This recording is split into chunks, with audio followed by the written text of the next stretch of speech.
Quando vocês ouvem palminhas já sabem que vamos começar. Olá pessoas, bem-vindos ao Maluco Beleza Live Show de terça-feira. Não é habitual estarmos às terças com o Maluco, mas hoje acontece. Acontece também que não temos nem Joana, nem Catarina, nem Maria. Tem-me a mim mais uma vez para fazer a apresentação do nosso excelso convidado que chegou chegou hoje do Brasil e passo de imediato a apresentar. Ele chama-se Lair Geraldo Teodoro Ribeiro, espero estar a dizer bem, é o que está no Wikipédia. Médico cardiologista, nutrólogo, que é como quem diz nutricionista. Ele é escritor de best-seller brasileiro. O Lair Ribeiro viveu por 17 anos nos Estados Unidos, fez pesquisa voluntária no Harvard Medical School, fellow clínico na Baylor College of Medicine e trabalhou na Universidade Thomas Jefferson. Durante este período desenvolveu habilidades na educação, na neurolinguística e no setor empresarial. Ora bem, depois de uma pesquisa minha, fiquei a saber que o Dr. Lair é fã do óleo de coco, é fã do mirtilo, da água com limão, do chocolate negro, da quinoa, defende a ozonoterapia. Ele é muito contra as estaninas, os medicamentos usados no combate ao colesterol, que de resto, segundo o Dr. Lair, é injustamente diabolizado. De resto, o Dr. Lair defende o uso de alimentos ao invés de medicamentos para a cura de inúmeras doenças. Uma das muitas recomendações do Lair é que, por exemplo, se evite o uso de panelas de alumínio e ferro e se adota as panelas de cerâmica. Ele diz que são muito caras, mas você compra compra uma vez só, e é verdade. Esta recomendação é relativamente inofensiva, mas o Dr. Lair aconselha, por exemplo, a fazer enemas de café. Não sei se sabe o que é, basicamente é um clister de café. Havemos falar sobre isto também durante a emissão de hoje, como método de detox. E o que é muito polémico e nada consensual na comunidade médica são as suas opções de cura para o AIDS, a SIDA, o cancro ou o câncer e diabetes. O nosso convidado de hoje é muito especial, é uma honra ter aqui o Dr. Lair Geraldo Teodoro Ribeiro. Vamos começar já. Entra o genérico.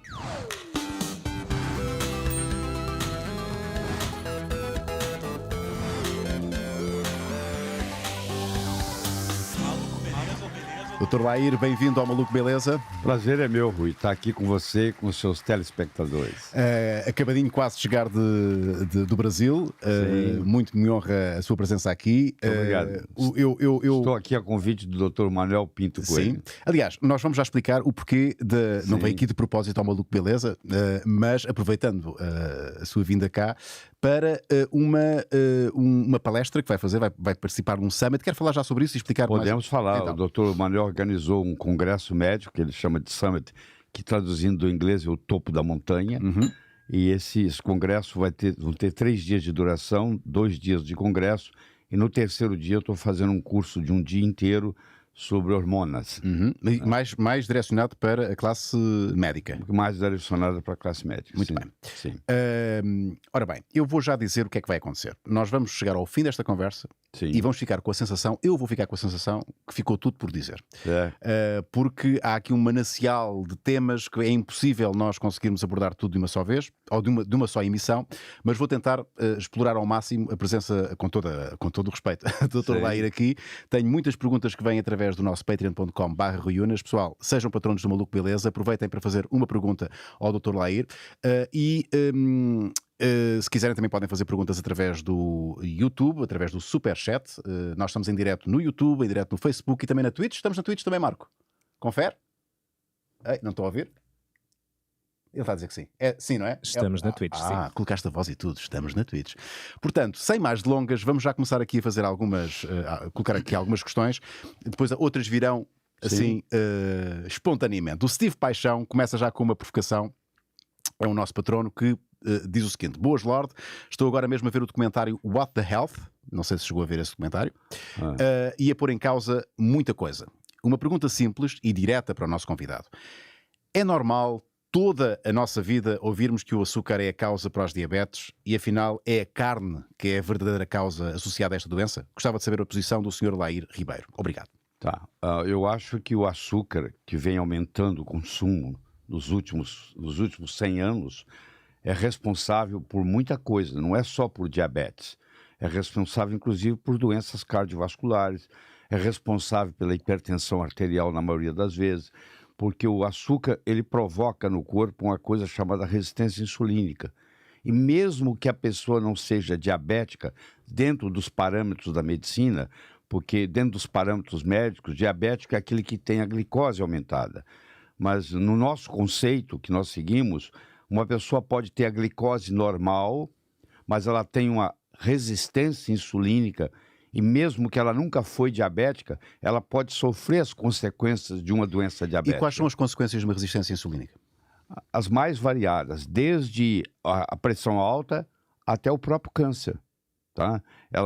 As pessoas que têm amputações, pessoas que têm que fazer hemodiálise, se você for num departamento de hemodiálise, você está cheio de gente lá que os rins não funcionam mais. Isso não acontece da noite para o dia, isso é um processo de vida. Eles desenvolvem a resistência insulínica, ninguém faz o diagnóstico, porque nós médicos estamos preocupados só com a glicemia, que é a quantidade de açúcar no sangue. Não estamos preocupados com a quantidade de insulina. Então o indivíduo pode ter a glicose normal, mas ter a insulina elevada, principalmente se você faz testes, porque é igual uma prova de esforço, você sabe que um paciente pode não apresentar nada. Eu coloco ele numa esteira ergométrica e ponho ele para correr, e aí eu detecto que ele tem problema no coração. Fiz um teste ergométrico. Nós podemos fazer o teste também no seguinte modo: a gente dá para o paciente 75 gramas de açúcar em 300 ml de água. E aí é como se tivesse colocado o pâncreas dele numa esteira ergométrica. Nós agora vamos testar o que está acontecendo e fazer não só a curva da glicemia, da glicose, mas também fazer a curva da insulina. Na medicina tem uma coisa chamada hipertensão idiopática. Idiopático, o médico não sabe a causa. Quando ele não sabe a causa, ele fala idiopática. Muitos desses casos de hipertensão idiopática, no fundo, esses pacientes têm uma resistência insulínica que ninguém nunca detectou e ele continua fazendo uso de carboidratos e ninguém fala com ele para mudar isso. Se você olhar na história, os geneticistas, aqueles que estudam a genética, eles são unânimes em dizer que nos últimos 20 mil anos não houve nenhuma mudança no nosso DNA, não houve nenhuma mudança no nosso genoma. Mas houve uma grande mudança na nossa alimentação. Você imagina... E também nos nossos hábitos. Exatamente, nosso estilo de vida. Você imagina há 10 mil anos atrás, um ancestral nosso acordando de manhã. Primeiro que ele era nômade. Ele não podia plantar nada. Ele não podia comer milho, ele não podia comer soja, ele não podia comer trigo, porque ele não estava ali para colher. Nem tão pouco ele podia comer muita fruta, porque quando a fruta começa a amadurecer, o passarinho vem e come. Eu tenho uma jabuticabeira na varanda do meu apartamento, eu nunca comi uma jabuticaba, porque quando ela tá para amadurecer, o passarinho vai lá e come, entendeu? Sim. Então ele não tinha... O que ele fazia? Ele caçava, ele pescava e ele encontrava um ou outro fruto silvestre, uma raiz. E isso era o quê? Não tinha carboidrato nessa história. E ele matava a presa, matava o animal, tirava as entranhas, levava para casa e deixava a carcaça magra para os predadores comerem à noite. Hoje a gente faz o contrário. Você quer comer a carne magra, porque alguém falou para você que gordura faz mal. E não é verdade. Isso aí é uma mentira das melhores. E é tão mentira que virou dogma. É quase que uma religião. E é um dogma que interessa...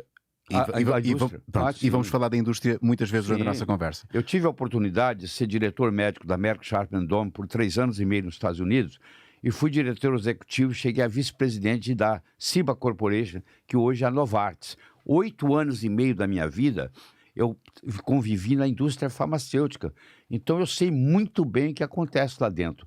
A indústria farmacêutica é o seguinte: você não pode desenvolver nenhum remédio que mata, porque dá processo. Mas você também não quer desenvolver um remédio que cura, porque aí você não tem paciente, não tem cliente.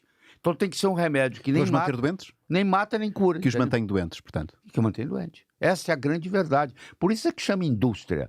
Ela está preocupada com a saúde. Ela está preocupada em dar o acionista que comprou a ação dela ganhar dinheiro. Oi, Lairo, nós temos aqui tantos assuntos para conversar. Deixa-me só fechar aqui esta questão do açúcar. Sempre temos aqui este raciocínio. Mais perigoso ainda que o açúcar é o adoçante. Só tem um adoçante que serve, é o stevia, que vem de uma erva. Tirando o stevia, tudo mais é complicado. O adoçante, por exemplo, o aspartame, que muitos dos nossos telespectadores aqui estão colocando no café para adoçar e acha que é inocente, isso aí causa até Alzheimer, para você ter uma ideia. Isso aí causa, tem um dos componentes a fenilalanina. Então, como é que pode provocar Alzheimer e é vendido? Querido, E tá... tem tanta coisa que faz mal. Eu digo o seguinte, acompanha meu raciocínio. Como que pode uma coisa que faz mal para quem é são fazer bem para quem é doente? Se você pegar o remédio do seu pai, o que seu pai toma, e você tomar exatamente o que seu pai toma, daqui um mês eu voltar aqui, você está doente. Como é que pode uma coisa que faz mal para quem é são fazer bem para quem é doente? Uhum. Deixa eu explicar para você como é que é feita a patente da indústria farmacêutica. A patente da indústria farmacêutica, ela dura 17 anos. Se eu tiver a patente de uma molécula, ela é minha, com exclusividade, por 17 anos. Só que escala mundial. Escala mundial. Para eu ser dono dessa molécula e eles me darem a patente, eu tenho que provar para as autoridades que esta molécula não existe no planeta Terra. Não se pode patentear nada que a natureza fabrique. Você não pode patentear oxigênio, você não pode patentear zinco, você não pode patentear ômega 3, você não pode patentear nada que a natureza produza. Que é de todos, claro. Tá. Então, você tem que desenvolver uma molécula que não exista. Essa molécula, no meu modo de ver, eu vou chamá-la de ET. Ela é um ET. É um extraterrestre. Se ela não é um extraterrestre, ela não existe. Então, você coloca aquele remédio na boca, aquele ET na boca, e o seu organismo fala assim, o que eu faço com isso? Eu não conheço essa molécula. Então, ele fala assim, sabe o que eu vou fazer? Eu vou eliminá-la. E no processo de eliminação começam a ser efeitos colaterais. Eu desafio qualquer um que está nos escutando, nos assistindo, para você pegar qualquer remédio e abrir a bula dele. Vai ter 4, 5, 6 vezes mais texto para os efeitos colaterais do que para a indicação do próprio remédio. Você entendeu? Então, nós, na Faculdade de Medicina, sofremos uma lavagem cerebral de 6 anos que a gente tem que usar remédio. Remédio não cura nada, remédio remedia. Lair, deixa-me fazer uma provocação. Qual foi o último remédio que tomou? Nunca tomei remédio, querido. Eu nunca não. tomou um remédio na vida? O único remédio que eu recomendo, é o halopurinol, para quem tem o ácido úrico elevado. É o único que tem tranquilidade de trabalho. Eu nunca tomei, nunca receitei, nunca recomendei. Isto é... Faltam aqui as palavras. Isso aqui, ó. Isso é chocante, é o mínimo que eu posso dizer. Ter um médico formado. Eu tenho 149 trabalhos científicos publicados em revistas médicas americanas indexadas. Eu lecionei medicina, inclusive em Portugal, em 22 países como professor convidado. Tá? Então, eu levo a coisa muito a sério. Eu estudo 8 a 10 horas por dia, todos os dias. Eu começo a estudar às 6 horas da manhã e paro muitas vezes 6, 7 da tarde, quando eu vou fazer ginástica, que eu faço todos os dias, atividade física. É o segredo do seu bom aspecto. Tenho 74 anos. 74 anos de idade. Tem melhor aspecto do que eu, Lair. Então, o que é que receita às pessoas? Eu mostro para as pessoas que não existe remédio melhor do que uma noite de sono bem dormida. Nada chega perto, nada chega perto. É o remédio número 1. Mas é aquele sono assim, você coloca a cabeça no travesseiro e acorda no dia seguinte. Sem despertador. Porque o uso do despertador é um problema. Vou te dizer por quê. Porque o despertador te pega muitas vezes no que se chama na fase REM. E aí você já acorda com o seu sistema simpático ativado. É muito importante, quem nos está assistindo, que o seu dia é determinado pelos primeiros 10 minutos depois que você acorda. Se você acordar estressado, correndo, que você tem que ir para o trabalho, não sei o quê, você já estragou o dia. Se eu acordar a fazer amor com a minha mulher, é bom? É bom. Isso é bom a qualquer hora. Deixa eu te falar. É importante a pessoa saber que às vezes é interessante ela acordar 15 minutos mais cedo, ela poder escovar os dentes escutando uma música, tomar o café dela tranquilamente, brincar com o cachorro dela, porque na hora que ela faz a carícia no cachorrinho dela, ou no gato, ou no que for, ou no marido, ou na mulher, o que for, ele libera ocitocina, que é o hormônio da sociabilidade. Do prazer também. Do prazer, é o hormônio do orgasmo, é o hormônio da fidelidade, sabia disso? Isso eu não sabia. É, o hormônio da fidelidade. É mesmo hormônio? Sim, da fidelidade. A fidelidade tem uma hormona? Tem, chama-se ocitocina. A pessoa que tem altos níveis de ocitocina, ela é fiel ao companheiro. Oh. Por incrível que pareça. Parecia que não, né? Sim, sim. Já que ajuda Seria no ao contrário. orgasmo, etc. Não, podíamos ter muita ocitocina, que é espalhar amor por muitas pessoas, mas não, espalhamos só por uma pessoa. Mas é um amor incondicional, é um amor de unidirecional. De compreensão, entendeu? De entendimento, de considerar o outro não superior nem inferior a você. Entendeu? Porque também tem muita gente que não considera o outro inferior, mas considera superior. Sim. Os seres humanos, nós aqui não estamos nos encontrando, nossa vida cruzou hoje. Eu e você somos dois seres humanos que nos encontramos, entendeu? Ninguém é melhor do que ninguém. Eu tenho muita coisa para aprender com você, você tem muita coisa para aprender comigo. E essa troca que faz a beleza da vida, é ter essa troca. O Jair não leva mal que eu diga que é maluco beleza. Sim. Considera-se um maluco beleza? Sempre fui, querido. Eu sempre fui fora da curva. Eu sempre andei na contramão. Eu acho que a unanimidade é burra, tá? Sim. Quando vai todo mundo... Você já viu a boiada? Vai o drift da boiada. Aí tem um buraco na estrada, o primeiro boi cai, os outros caem tudo atrás. Sim. Porque o referencial do boi de trás é o traseiro do boi da frente. Se o traseiro do boi da frente desceu, ele desce junto. Na cavalaria isso não acontece, sabia? Se um cavalo cair num buraco, o cavalo que vem atrás não cai, ele vê o buraco. Então, quando você sai do drift, quando você sai da boiada, você é considerado um estranho. Mas o Lair não só sai da boiada, como vai contra ela. Isso, mas eu escolhi isso. A minha missão de vida é transformar as pessoas de uma forma alegre e poderosa, com amor e sabedoria. Eu vou fazer isso até a véspera da minha morte, custe o que custar e ninguém me para, entendeu? Eu estou disposto a fazer isso. Se for preciso pagar com a minha própria vida, eu pago. Porque eu sei que eu estou num terreno perigoso. Eu sei que eu estou enfrentando... Davi enfrentando Golias, entendeu? Eu sei o problema que eu comprei para minha vida. Eu moro num lugar bem defendido, eu tenho 14 seguranças no prédio onde eu moro, é uma fortaleza, entendeu? Já chegou a esse nível de ameaças de morte? Eu já recebi vários telefonemas bem esquisitos, já. De vez em quando eu recebo um. Mandando eu calar a boca, mandando eu parar de falar, entendeu?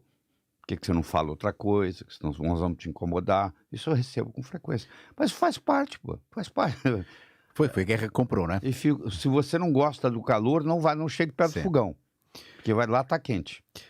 Temos que falar aqui do óleo de coco, temos que falar de mirtilo, temos que falar de chocolate negro. Isto são coisas que eu gosto. Água com limão, mas deixa-me aqui fazer mais uma ou duas perguntinhas dos nossos patronos. Vamos e depois tens que me... Eu já sou um fã do óleo de coco e pelos vistos o Dr. Leiro concorda comigo porque é fãzaço do óleo de coco. O Diogo Faria pergunta, qual é a opinião do doutor sobre a indústria farmacêutica? É realmente uma indústria? Já respondeu a isso. O nome já diz, Sim. a indústria. A indústria está aí para ganhar dinheiro, você entendeu? E eles têm que fazer isso muito bem feito, senão os acionistas não compram as ações dele. Agora, nós é que temos que ver que existe mais de um caminho que leva a Roma. Você tem o caminho... Não existia farmacologia há 10 mil anos atrás, entendeu? E as pessoas tinham saúde. Elas morriam porque era comida por um leão... Mas também morriam mais cedo. Não, eu vou te falar, não é bem assim. Ou é um mito? Não, deixa eu te falar, é mais um mito. Deixa eu te contar por quê. Por que há um aumento tão grande na longevidade? Porque as pessoas, é a média que eles fazem. E hoje as crianças não morrem tanto mais das infecções, das pneumonias. Então, quando você faz o somatório, parece que houve um grande aumento na longevidade. Não é bem isso, não. Antigamente, o Matusalém não viveu 969 anos? Na Bíblia, não fala? Eu tenho alguma dificuldade em acreditar, mas já entramos noutro domínio. Não, mas só mostrando que tinha pessoas com idades avançadíssimas. Você pega o Hipócrates, que é o pai da medicina, ele morreu com mais de 90 anos. Você entendeu? Isso está documentado, ele morreu com mais de 90 anos. Então tinha muita gente que passava dos 90. E com uma diferença. Hoje você pega um indivíduo de 90, ele está doente. Sim. Ele pode até estar sobrevivendo. Ele não está vivendo. Ele está sobrevivendo.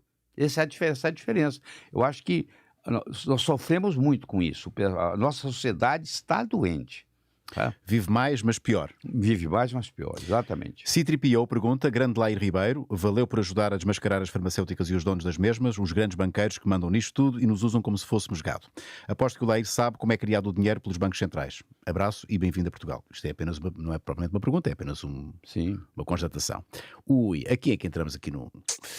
Para análise de todos e para comentário do convidado, isto foi enviado pelo Rui Inácio, ele manda aqui um link e eu já tinha aberto este link e é um link, não vamos ver o vídeo todo, mas basicamente é um link de um médico, curiosamente já esteve aqui no Maluco Beleza, que é o doutor Cerqueira, João Júlio Cerqueira, e ele, eu peço desculpa, mas é o que está, é o título, não é? Lair Ribeiro, guru ou charlatão, creio que é algo que já está habituado, Lair, que colegas seus... Lá no Brasil, esse tipo de médico é o processo, porque ele vai ter, se ele me chamar de charlatão, ele vai ter que provar. Se ele continuar incomodando, eu vou ser obrigado a processá-lo. E até hoje, todos que eu processei, eu ganhei, entendeu? Porque a minha vida é limpa, é pura, eu tenho uma opinião diferente. Nós não vivemos mais na Idade Média. Nós não estamos aqui em Inquisição. Se você vai conversar comigo, você vai ver que eu sou uma pessoa de conhecimento, eu sou uma pessoa científica, eu tenho o melhor currículo médico que o Brasil já teve, não tem nenhum médico no Brasil que tem um currículo como o meu, não é todo dia que você encontra uma pessoa que tem 149 trabalhos publicados em revistas médicas internacionais indexadas, você entendeu? Quer dizer, eu sei exatamente o que eu estou falando, você vai testar isso comigo. Mas incomodam, irritam... São pessoas que se incomodam com o conhecimento. Pergunto-lhe daí se incomoda que haja tantos colegas seus, porque estamos a falar de colegas de profissão... Se a pessoa me chama de charlatão, ela merece ser processada, porque aí já saiu do campo. A pessoa pode discordar da minha opinião, claro, como eu discordo da dela. Agora, ela não pode ir para o campo pessoal. Ela tem que ter um respeito. Que, aliás, o código ético médico... Um médico que chama o outro desse jeito, ele pode ser processado no Conselho Regional de Medicina, no Conselho de Medicina. Está lá no Código Ético. Uma pessoa não conhece a outra, não tem conhecimento da vida dela. E faz um negócio desse, é um inconsequente, você me desculpe, é um inconsequente. Não vamos, obviamente, ouvir aqui todo este vídeo, mas, por exemplo, lá está, ainda bem que estamos aqui a falar de óleo de coco, não deixa o HIV progredir para a SIDA, pode mesmo negativar os valores do vírus. Isto é aqui o gancho para falarmos de óleo de coco. Tá bom. Deixa eu te falar, eu tenho trabalho publicado sobre óleo de coco. Tem muita gente que fala de óleo de coco, mas não entende. Tem mais de 1000 livros no Amazon.com sobre óleo de coco, todos falando bem. Nada fala mais alto do que o conhecimento. Como é que pode ter mais de... Você pode procurar no Amazon.com, books, Coconut Oil, tem mais de 1000 livros. A maioria nunca leu um. Eu já devo ter lido uns 30. Mas acredita que é uma panaceia para todos os males? Não é panaceia para todos os males. Não é assim, não. É o seguinte, o óleo de coco, ele é formado... Os ácidos graxos de cadeia saturados são o acético, o capróico... Desculpa. O acético, o butírico, o propiônico, o valérico, o capróico, o caprílico, o cáprico, o láurico, o mirístico, o esteárico, o araquídico, o beênico e o lignocérico. Você vê que eu tenho conhecimento dos ácidos graxos. Eu não decorei nem 10, nem 3. O óleo de coco, ele é rico em capróico, caprílico, cáprico e láurico. São ácidos graxos de cadeia média. O ácido láurico, quando ele cai no estômago, ele vira uma coisa chamada monolaurina. Ele mata fungo, ele mata bactéria, ele mata vírus, ele mata parasita. Todos os lugares do mundo onde predomina a culinária do coco não tem AIDS. Por que não tem AIDS? Porque ele destrói a transcriptase do vírus da AIDS e não deixa o HIV se virar AIDS. Tem o HIV, sim, tem o HIV positivo, mas aquele paciente ele não vai desenvolver sarcoma de Kaposi, não vai nada. Ele não evolui para a AIDS. Todas as ilhas do Pacífico, a culinária que predomina é a do coco. Lugar onde predomina o coco não lá tem... não há AIDS? Não há HIV, não há AIDS. Sim, não há AIDS, são coisas diferentes. São diferentes. E quando esses indivíduos mudam para ser, no caso, Wellington, que é a capital da Nova Zelândia, onde essas ilhas todas pertencem, tem mais de 3.000 ilhas aí, quando eles mudam, eles pegam, a doença evolui. O indivíduo fala, porque é genética. Não é genética. Enquanto o indivíduo está morando na ilha, ele não tem infarto do miocárdio. E ele come 60% da gordura dele, é coco. A caloria dele é tudo coco, é tudo coco. No café da manhã, almoço, jantar. Como é que nós, em 2019, os medicamentos agora... Para a AIDS, para a SIDA, são menos, não é? Antes era uma parafernália de medicamentos, mas ainda é uma indústria muito rentável, não é? Como é que o óleo de coco não é apresentado, vai-me dizer que é a indústria outra vez, os lobbies outra vez. Porque não dá dinheiro, poxa. Né? E também não dá dinheiro, a cultura não é essa. O médico não aprende sobre isso na faculdade. Então é assim, como o médico não estudou nutrição na faculdade, aquilo que não encaixa naquele conhecimento cristalizado que ele tem na cabeça é charlatanismo, entendeu? Não faz parte. Então ele nem cogita o que é. Se ele for estudar, qualquer médico que está nos ouvindo, se ele for estudar, ele vai ver a grandeza do óleo de coco. Como é que deve ser consumido o óleo de coco? Eu consumo óleo de coco numa colher de sopa, que leva 14 gramas, eu faço 2 vezes por dia. Mas direto? Não, eu ponho no café e no café, fica turbinado. Eu costumo turbinar assim o café. Põe no café. É o melhor café turbinado. Está correto? Correto. Eu faço isso às vezes. Correto. Cozinhar com óleo de coco. Lá na minha casa só entra óleo de coco. Vocês que estão aí nos assistindo, que cozinha com canola, não existe óleo de canola. Existe óleo de coco, existe óleo de girassol, existe óleo de soja. Não existe óleo de canola. Existe óleo canola. Falta uma preposição. Por quê? Canola é uma sigla. Canadian Oil Low Acid. A planta chama cousa. O criador não deixa o cavalo chegar perto, nem o boi, então nem a vaca. Porque ele é um óleo que tem o ácido, tem um ácido brássico que mata, que dá cardiopatia. Tá? E há tanta gente a cozinhar com... Meu filho. E esse óleo era usado como lubrificante. Ele foi criado... A cousa foi modificada geneticamente no Canadá. E o Canadá deu para os Estados Unidos uma multa de 50 milhões de dólares. Introduziu no FDA e aprovaram. E o criador não deixa o gado, não deixa o cavalo chegar perto da plantação da cousa, COLZA, de onde se extrai o canola, que é o ácido erússico, que quando você põe na frigideira vira brássico. Conheço toda essa bioquímica, entendeu? Não é um conhecimento superficial. Você pode aprofundar comigo do jeito que você quiser. Bom, os meus conhecimentos não me permitem, mas estava aqui a dar muita informação, seguramente o nosso público... Mas é importante eu falar isso para mostrar que eu não estou aqui para brincar. Claro. Quando eu falo para a pessoa que ela não deve usar canola, eu sei o que eu estou falando. Aliás, não sou eu não, gente. É quem estuda. Quem estuda profundamente, como eu estudo 8, 10 horas por dia, não sou o único no mundo, eles têm o mesmo conhecimento que eu. Se você, por exemplo, azeite de oliva é um espetáculo. Não para fritar, não para assar. Então não se vai fazer uma... Cozinhar pode. Cozinhar pode. Não pode assar nem fritar. Porque o ácido oleico vira elaídico. Se você coloca numa temperatura de frigideira... Mas fazer um refogadozinho com azeite? Pode fazer. Sim? Pode fazer, claro. É que não fica tão bom. Óleo de coco eu gosto, mas o problema do óleo de coco é que depois sabe muito a coco. E fazer um refogadozinho com óleo de coco, é assim que se diz também no Brasil? Refogado? Refogado. Portanto, azeite sim, ok, para um refogado.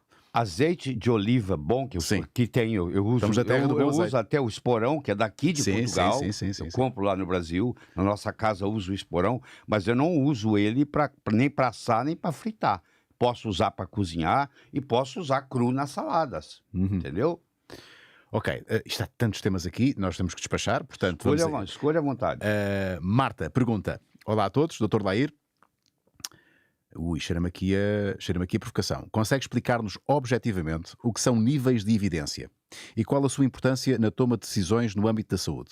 Porque é que um testemunho, um livro e uma meta-análise publicada numa revista científica de elevado índice de impacto não têm o mesmo peso ao olhar da ciência? Tá, deixa eu lhe falar. Primeiro que tudo que está sendo publicado ultimamente é um engano. Vou te explicar por quê. Você me acompanha no raciocínio. Nós vamos pegar 200 pacientes que tiveram infarto. Quem teve infarto tem mais chance de ter o segundo do que quem nunca teve ter o primeiro. Chama-se prevenção secundária. Eu vou pegar 200 pacientes que já te infartaram. Eu vou randomizá-los em 100 que vão tomar uma droga X e 100 que vão tomar uma pílula de açúcar, que é um placebo. E durante 1 ano eu vou segui-los. E no grupo que tomou placebo, morreram 2 pacientes. E no grupo que tomou o remédio, morreu 1 paciente. Olha como é que eu posso apresentar esses dados. Escuta, eu posso falar assim, 2% morreram no placebo, 1% morreu no grupo tratado. A diferença é de 1%, você concorda? Certo. Mas eu posso também falar que é 50%, não posso? Sim. Não é metade de 2? O dobro. Tá. Se eu publicar que o remédio X reduz mortalidade em 50%, você vai ficar interessado em tomá-lo. Mas está correto, exatamente. Matematicamente está correto. Mas se eu falar que é 1%... Já não. Pronto. Você acredita que as revistas científicas, médicas, permitem você usar o relativo ao invés do absoluto? Então fala assim, ó, tamoxifeno reduz em 49% a recidiva de câncer de mama numa mulher. A mulher que teve câncer de mama quer tomar tamoxifeno. Só que o absoluto é 1,5%. É muito diferente. E aí, acabou a alegria de todo mundo, né? Você entende por que muitos dos estudos científicos não tem nada? Aí o grupo Cochrane, de vez em quando mostra, hoje está em deterioração, mas de vez em quando mostra que isso tudo que vem acreditando, de repente faz um estudo, não é. Bom, eu estou aqui a ouvi-lo. Mas você entende o que é absoluto completamente, muda completamente o jogo. Sabe qual a analogia que eu faço? Olha, eu vou fazer duas analogias para você e para o seu telespectador. O que você prefere, Rui? 90% que está atrás da porta A ou 10% que está atrás da porta B? Você vai dizer, Tolaíro, eu não posso decidir. Eu não sei o que está do outro lado. Você não sabe. Pode ser que 10% atrás da porta B seja mais dinheiro do que 90% atrás da porta A. Tá. Você imagina o seguinte, eu estou vendo uma varinha de condão que dobra a sua chance de ganhar na loteria. A sua chance de ganhar na loteria é 1 em 100 milhões. Agora vai ser 1 em 50 milhões. Você acha que fez alguma diferença? Não, mas dobrei a sua chance. Sim. Então o remédio dobrou a chance. Sim. Mas e daí? Eu vendi a varinha. Agora com 1 em 50 milhões, você acha que você vai ganhar alguma coisa? Então se eu não dou o absoluto, não vale nada. É conversa fiada. Sim. Como o médico é ingênuo na estatística, porque ele não aprendeu estatística, eu sou professor de estatística, ele não aprendeu estatística, ele é fácil de ser enganado. Essa é a grande verdade. Tem que ser dita e gritada. Nós estamos sendo enganados com a maioria dos trabalhos científicos, porque os resultados são apresentados em relativo e não em absoluto. Eu pego oncologistas que não sabem o que é relativo e absoluto e falam assim, não, porque o câncer, isso aqui. Eu falo, isso aí é número relativo, não é absoluto. A mortalidade no câncer nos últimos 50 anos não mudou nada. Absolutamente nada. É outro dos mitos? É outro mito, querido. Mudou nada. Você pega as declarações da Sociedade Brasileira Americana de Câncer, não é brasileira, americana. Mostra lá, não mudou nada. O que aconteceu? Você quer entender? É o seguinte, no câncer, um paciente tem um câncer, eu trato ele. Se ele ficar 5 anos sem aparecer o câncer, eu digo que ele está curado. Se ele morrer com 5 anos e 2 dias, isso não está na estatística do câncer. Porque, teoricamente, ele foi curado. Uhum. Isso deve ser outra coisa, deve ser outro câncer. Uhum. Aí, como agora, com a tecnologia de diagnóstico mais precoce, o paciente com câncer passa a viver mais. Porque ele agora é diagnosticado mais prematuramente. Uhum. Então, aqueles 5 anos fica mais fácil de cumprir. Então, essa estatística, ela é fraudulenta. Ela está enganando a população. Nos últimos 50 anos, não houve nenhuma mudança na mortalidade do câncer. Pelo contrário, está aumentando. Porque o jeito que o câncer está sendo tratado não resolve. A maioria dos cânceres não responde à quimioterapia. Tem muita gente que está nos assistindo aí que já teve familiares, o quanto que sofreu. Porque eu acho que uma coisa é o tempo de vida que você vai ter. Todos nós um dia vamos morrer. Agora, você ter uma morte digna é muito importante. O que eu peço nas minhas orações hoje, que eu peço para Deus, é para morrer em paz. Pô. Eu acho que é uma grande dádiva, é um grande presente que você recebe nessa vida, você ter feito uma vida séria, ajudando as outras pessoas e etc., e ter uma morte tranquila. Olha o sofrimento desse pessoal com câncer. Eles morrem usando um fraldão, sem cabelo, vomitando. Eu tenho que fazer essa pergunta, Lair. Eu não sei qual é que é a sua opinião em relação à eutanásia, mas já percebi que é um homem de fé. Eu acho que isso aí vai depender de cada um, querido. Tá? Eu acho que ninguém pode decidir por ninguém, porque você vai escolher se você vai para o céu, se você vai para o inferno. A sua morte é uma decisão sua, tá? Eu acho que tem gente que está num sofrimento tão grande que quem sou eu para dizer que ele não devia fazer eutanásia, entende? Eu não faria em mim, mas eu não tenho esse direito de pegar uma pessoa que está sofrendo tremendamente e obrigá-la a prolongar esse sofrimento. Exatamente. Eu estou. O sofrimento é nós temos aqui esta garrafinha e não ter falado sobre o nosso patrocínio de hoje. Sim. Com a sua autorização. Certo. Lair, vamos falar do Licor 35. Marco, por favor, mostra aí o site do Licor 35, o nosso habitual patrocínio aqui no Maluco Beleza. Licor 35 é um licor de creme de pastel de nata. Presumo que o Dr. Lair já tenha provado pastel de Belém, pastel de nata. Sim. Eu vou servir aqui com o licor que é creme de pastel de nata. No fundo, é um sabor português, é um licor português, e toda a gente que prova fica fã, basicamente Então é isto. vamos lá, no brinde. A nossa Lair, eu não sei qual é que é a sua, já agora tenho que perguntar, qual é que é, sabe a pastel de nata, não sabe? Qual é que é a sua política em relação ao álcool? É um veneno, com certeza, mas renega completamente ou devemos de vez em quando beber um licorzinho? Paracelso dizia que a diferença entre o veneno e o remédio está na dose. Muito bem. Te respondi? Sim, pronto, aí está. Aí está. Portanto, Licor 35 é o nosso patrocínio habitual aqui no Maluco Beleza. Vão a licor35.pt, lá encontram todas as informações em relação a este licor, assim como várias receitas e mais. Se quiserem, podem ir à loja e encomendar garrafinhas de Licor 35, nomeadamente na loja online, poderão encontrar a versão Maluco Beleza, uma edição especial da Licor 35, do Licor 35. Aí está ela, Maluco Beleza. Portanto, esqueçam as outras, esta é que interessa, para ficarem com uma garrafinha muito bonitinha, alusiva ao Maluco Beleza. Licor 35, gostem do Licor 35, quem gosta do Licor 35 gosta do Maluco Beleza, quem gosta do Maluco Beleza tem que gostar do Licor 35, porque eles nos apoiam. E é isto. Muito obrigado. Vamos prosseguir. Muitas perguntas. Vamos lá. Cláudio A. Vamos lá. Lá está, aqui tenho que fazer esta pergunta. Se Mais uma vez, quiser, alusiva aqui ao dado que deu das pessoas da população das Ilhas do Pacífico, que o Cláudio A diz quais são os dados em que o Dr. Lair Ribeiro se apoia para afirmar que a população das Ilhas do Pacífico não possuem doenças cardíacas nem SIDA. Dr. Dayrit, D-A-Y-R-T. Procura o trabalho que você vai ver. O alemão Gimberg passou a vida dele toda estudando nas ilhas, procurando doença cardíaca, por exemplo, não achou. O Dayrit é com AIDS. Está publicado. Tudo que eu falo está publicado. Eu não preciso inventar nada. Já tem dado demais na medicina.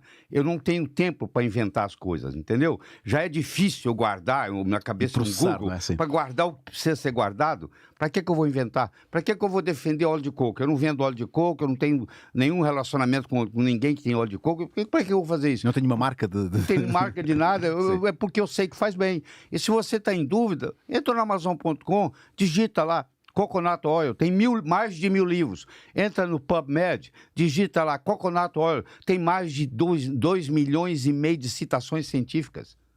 Esse pessoal fica falando assim, ó, isso não é científico, isso é uma aberração, isso é um jargão, é uma blasfema. Está blasfemando. Por quê? É uma blasfêmia. Está blasfemando, porque a pessoa não estuda, a pessoa não procura, a pessoa não pesquisa. E fica dando opinião. Todo mundo tem direito à opinião, contanto que ela seja embasada, pô. Claro. É só isso. Então, fale-me de outras coisas. Fale-me de superalimentos. Eu sei que é fã do mirtilo. Sim, eu sou fã do mirtilo, eu vou te falar por quê. Porque o mirtilo é talvez o alimento que mais tem concentração de polifenóis, que faz muito bem para a saúde. Então, existem substâncias no mirtilo que não tem em nenhum outro lugar.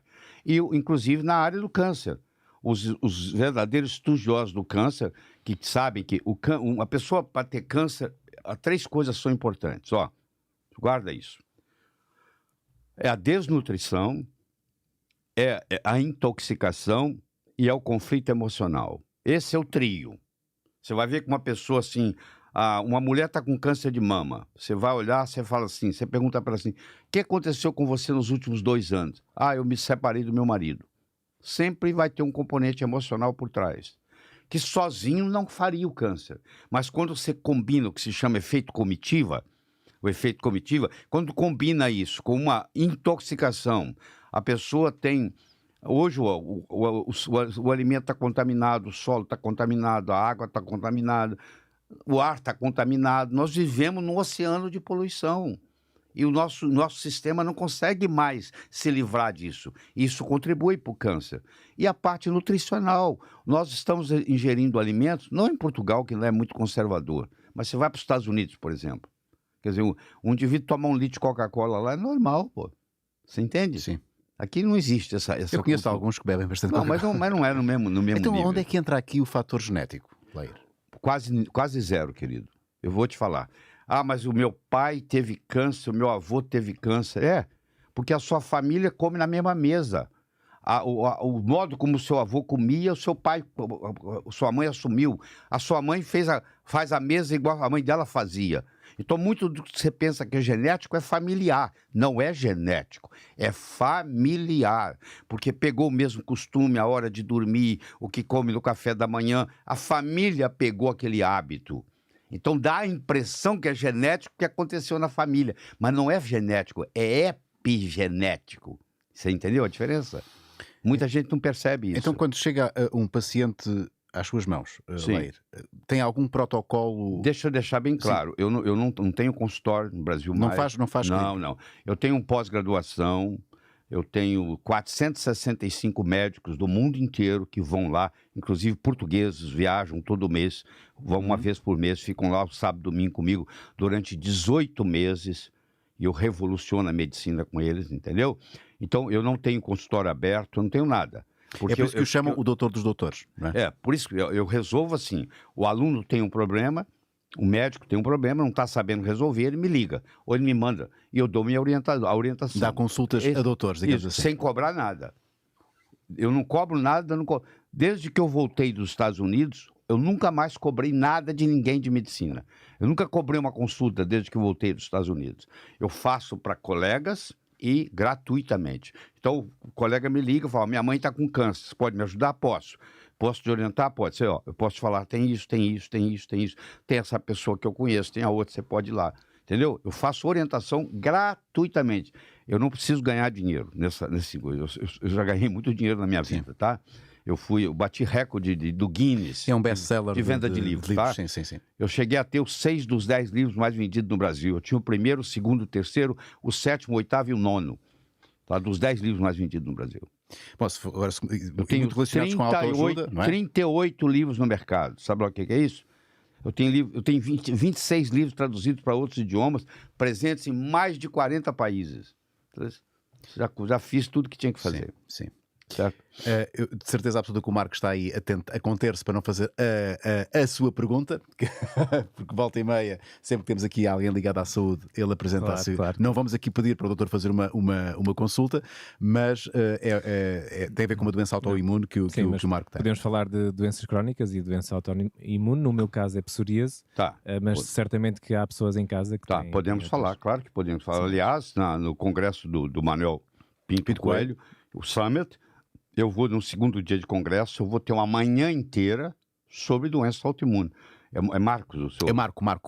O Marcos está convidado para ir lá, para ele ver uma nova visão sobre a doença autoimune. Muito Porque obrigado. se você conversa com um médico alopático comum, ele vai dizer que a doença autoimune não tem solução. Não é verdade. A gente cura esclerose múltipla, a gente cura psoríase. É porque é o seguinte, o problema não está na pele. Só porque a psoríase está na pele, o problema é que eles lotearam o corpo humano, sabe? Um ficou com o coração, o outro ficou com o pulmão, pobre do proctologista, né? Entendeu? Ficou com a parte menos interessante. Você entendeu? Eles lotearam. Então, como a psoríase se manifesta na pele, ele acha que é o médico de pele que vai resolver. Não, é uma doença autoimune que começa principalmente no intestino. É um problema que chama Leaky Gut Syndrome. É uma hiperpermeabilidade intestinal, onde uma substância que deveria ser, uma proteína que deveria ser digerida, não é, ela cai no sangue antes de ser digerida em aminoácidos, aí ela constitui um corpo estranho, o organismo, para se defender, coitado, cria um anticorpo contra aquela proteína. Aí acontece um fenômeno chamado homologia estrutural, também chamado de mimetismo molecular, onde aquele anticorpo agora, que foi criado contra aquela proteína estranha, agora vai atacar uma região do corpo. Se atacar a tireoide, é tiroidite de Hashimoto, entendeu? Se atacar a pele, é isso aí. Então, o que nós temos que fazer, os chineses já falavam isso há 5 mil anos atrás, a doença começa e termina no intestino. Então, a maioria das doenças autoimunes começa no intestino. Como ninguém trata o intestino e vai no dermatologista, o dermatologista não tem condição, porque ele não entende da parte do intestino, você entendeu? E ataca o sintoma, não é? Trata o sintoma. Então, mas tratar o sintoma não para a evolução da doença, entendeu? Marco, intestino. Fala com o Marco para ir lá. Sim, eu já tinha essa ideia. É. Aliás, comecei já há algum tempo até o tratamento tratamento, não digo assim, mas comecei a beber probióticos, Sim, kefir. mas você tem que ir além disso, Marco. Você tem que fazer o remover, o recuperar, o reinocular e o reparar no intestino. Os 4 R's que a gente chama. Remover, recuperar, reinocular e reparar. Você tem que remover aqueles alimentos que, se você tem idiosincrasia, que você tem incompatibilidade, você não sabe. Ele já detectou alguns. Eu já removi as lactose, o leite, Sim, e queijos e afins e carne vermelha. Você tem que remover principalmente o glúten, entendeu? Que é o principal nessa história. Porque o pão... Sim, eu faço pão sem glúten em casa. Isso, ótimo, beleza. Então, o pão que nós comemos hoje não é o pão que Jesus comia. Ou nos últimos 30, 40 anos, toda a evolução que foi feita no trigo foi aumentando o glúten. Nos últimos 40 anos, a concentração de glúten no trigo aumentou 400%. Não existe organismo humano que é capaz de conviver com isso. Entendeu? E Portugal é muito melhor que o Brasil. O trigo daqui é 1000 vezes melhor do que o de lá. Aqui você ainda pode comer um croissant. Lá você não pode comer um croissant. Hoje de manhã eu comi um croissant no café da manhã. Aqui eu posso me dar o luxo de comer isso. Lá não. Você entendeu? Então isso é remover tudo que está problemático. Você tem que recuperar. Recuperar o quê? Recuperar as enzimas. O ácido clorídrico que está baixo, as enzimas pancreáticas que estão baixas. Como é que isso se faz? Você pode dar essas enzimas. Você hoje suplementa as enzimas. Eu posso dar cloridrato de betaína para levar o ácido clorídrico de uma forma que não cause problema. Eu posso dar enzimas pancreáticas que vão ajudar a digerir os alimentos. Tá?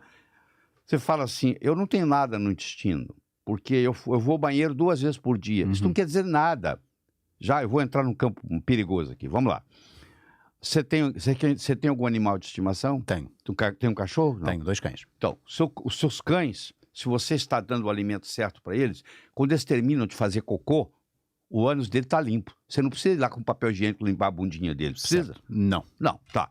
Você vê que bonito. Agora, um ser humano que não está comendo direito, na hora que ele passa o papel higiênico, tem cocô.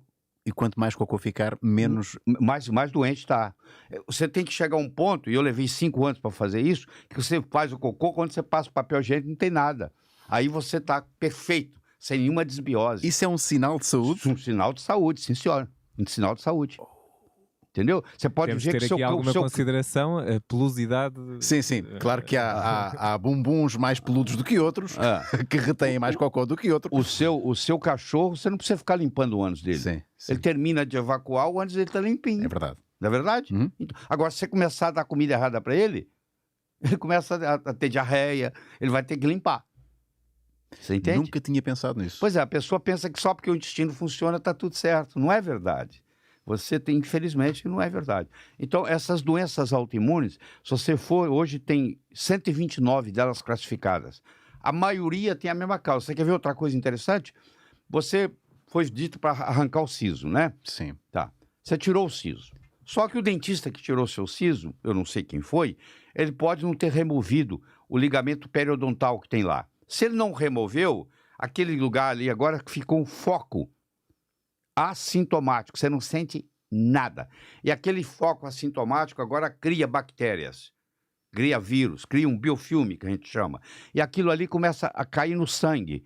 E o seu sistema imune, coitado, para se proteger, cria um anticorpo contra aquilo. E esse anticorpo vai atuar no outro lugar, vai atuar na sua tireoide. Você vai ter uma tiroidite de Hashimoto, porque você tem um problema dentário que você não sabe, que é assintomático. Completamente assintomático, sim. Você entendeu? Aí você, para curar a doença autoimune, você tem que procurar a causa dela. E nós vamos gastar a manhã inteira explicando tudo isso para os médicos que estão lá. É uma outra visão, não tem nada a ver com essa visão de que, vamos dar imunossupressor. Que imunossupressor? Se eu dou imunossupressor para o seu sistema imunológico, você agora está sem proteção. Você pega infecção, você pega câncer. Sabia? Você sabia que pessoa que sofre transplante, uma pessoa que faz transplante do coração, ela tem 40 vezes mais chance de ter câncer de pulmão. Ela aumenta em 40. Por quê? Porque agora você fez um transplante, você pôs um coração que não é seu. Você agora tem que dar imunossupressores para ele aceitar. Para ele não reagir, para ele não rejeitar.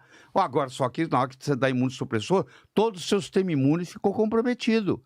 E agora a sua chance de desenvolver câncer de pulmão aumenta. Ninguém fala isso. Você nunca escutou isso. Aumenta 40 vezes.